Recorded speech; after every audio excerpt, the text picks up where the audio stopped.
రెడ్డి గారు.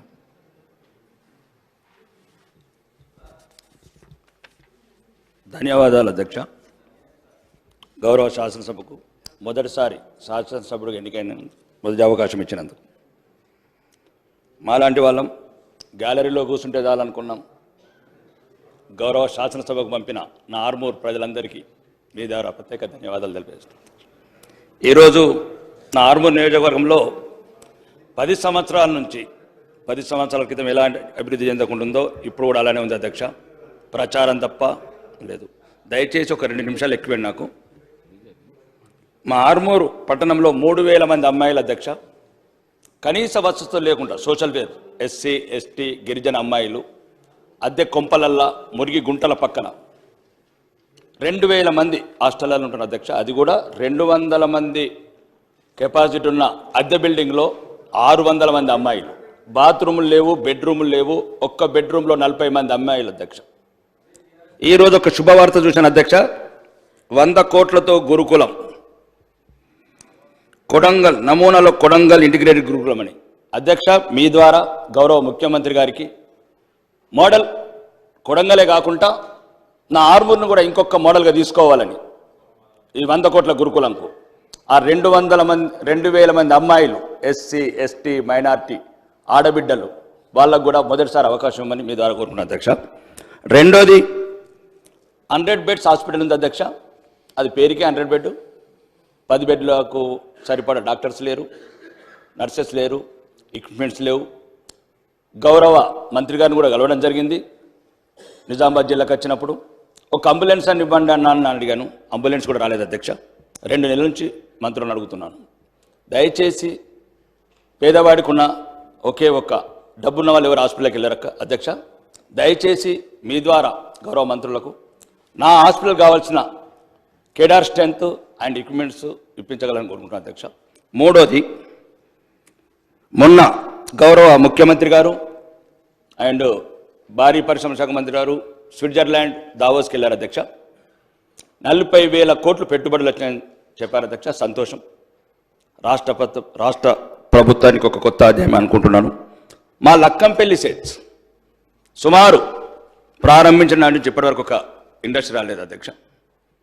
దీని ద్వారా ఏదైతే విదేశాలు కావచ్చు మిగతా రాష్ట్రాల నుంచి పారిశ్రామికవేత్తలు వచ్చినప్పుడు మన ఉమ్మడి 10 జిల్లాలకు సుమారు 40,000 కోట్లు వస్తే ఒక 20,000 కోట్లు ప్రతి ఇండస్ట్రియలిస్ట్కి చెప్పండి అధ్యక్ష.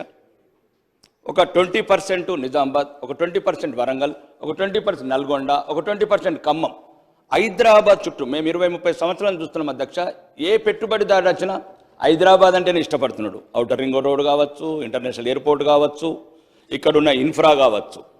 మా యువతనేమో మత్తు పదార్థాలకు బానిసవుతుంది అధ్యక్ష. పల్లెలల్లో గంజాయి అనే పదం. ఒక గ్రామంలో 434 మంది యువకులు ఉద్యోగాలు లేక, ఇండస్ట్రీస్ లేక, కుటీర పరిశ్రమలు లేక మత్తు బానిసలు అవుతున్నారు అధ్యక్ష.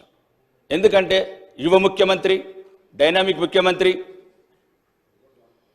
కాబట్టి ఇప్పుడున్న ముఖ్యమంత్రి గారన్న ఇది ఆలోచించి ప్రతి జిల్లాకు నేను 20 సంవత్సరాలు చూస్తున్నా అధ్యక్ష. ప్రతి ప్రభుత్వం 1999 నుంచి నేను గమనిస్తున్నాను ఈ రాష్ట్ర ప్రభుత్వాలని.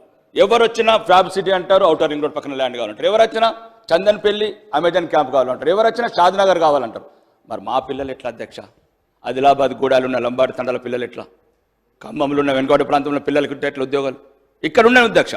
40,000 కోట్లలో ఒక 10,000 కోట్లకు మీరు పెట్టండి, కండిషన్స్ పెట్టండి ఇనిషియేటివ్. అదొకటి అధ్యక్ష మీ ద్వారా ఇంక్లూడ్ చేయండి. మూడోది స్కూల్స్, హాస్టల్స్. ఈ మధ్యన 2 నెలల నుంచి అధ్యక్ష నేను మొత్తం స్కూల్స్, హాస్టల్స్ తిరుగుతున్నాను అధ్యక్ష. ఎటువంటి మౌలిక వసతులు లేవు అధ్యక్ష. మన ఊరు మనబడి స్కీమ్ కింద ఇంతకుముందు సగం పనులు కొన్ని జరిగినాయి, కొన్ని జరగలేదు. 90% కూడా పనులు జరగలేదు. ఎందుకు కారణం అని అడిగితే బిల్లు రావట్లేదని కొందరు, సగంలో కట్టేసామని కొందరు. కాబట్టి స్కూళ్ళు ఇవన్నీ ఒకటి అధ్యక్ష. CC roads, drainages, NREGS funds కూడా బిల్లు రావట్లేదని అంటున్నారు అధ్యక్ష. గ్రామాల్లో ఉన్న మౌలిక వసతులు అవే అధ్యక్ష. వాళ్ళు ఇక్కడ హైదరాబాద్ అవ్వాల్సిన ఏం కోరుకోవట్లేదు అధ్యక్ష. షాపింగ్ మాల్ కోరుకోవట్లేదు, వాళ్ళు ఇంకా పెద్ద పెద్ద బంగ్లాలు కోరుకోవట్లేదు. చిన్న చిన్న 2 మినిట్స్ అధ్యక్ష. నేను ఓన్లీ ఒక్క నిమిషం అధ్యక్ష. ఒక్క నిమిషం అన్న ప్లీజ్. రెండోది ఇరిగేషన్ ప్రాజెక్ట్స్ అధ్యక్ష. మా దగ్గర కొన్ని ఆగిపోయినాయి. ఈ ప్రభుత్వం రాగానే వెళ్ళి భారీ నీటిపారుదల శాఖ మంత్రికి వెళ్ళి కలిశాను అధ్యక్ష. ఒక 3 గుంజిలి, కమటం, మచ్చర్ల, ఒకటి ఉన్నది ఆపేశారు అధ్యక్ష. మీ ద్వారా కోరుతున్నాను, ఉన్నది నడవనివ్వండి అధ్యక్ష. దాని ద్వారా చిన్న చిన్న పల్లెలు పచ్చటి పొలాలు నిండుగా ఉండాలంటే ఇట్లాంటి ఆపకండి, వెంటనే మొదలుపెట్టే మీ ద్వారా చెప్తున్నా అధ్యక్ష. చివరిగా ఈ ఆర్టీసీ బస్టాండ్ అధ్యక్ష, మేము చిన్నగా ఉన్నప్పుడు కట్టారు అధ్యక్ష ఆర్మూర్లో. మా తాత ముత్తాతలు దానికి ల్యాండ్ అక్విజిషన్ కింద కొద్ది ల్యాండ్ వస్తే ఇంతకుముందున్న ప్రభుత్వంలో మాజీ శాసనసభ్యుడు షాపింగ్ మాల్ కట్టుకున్నారు అధ్యక్ష.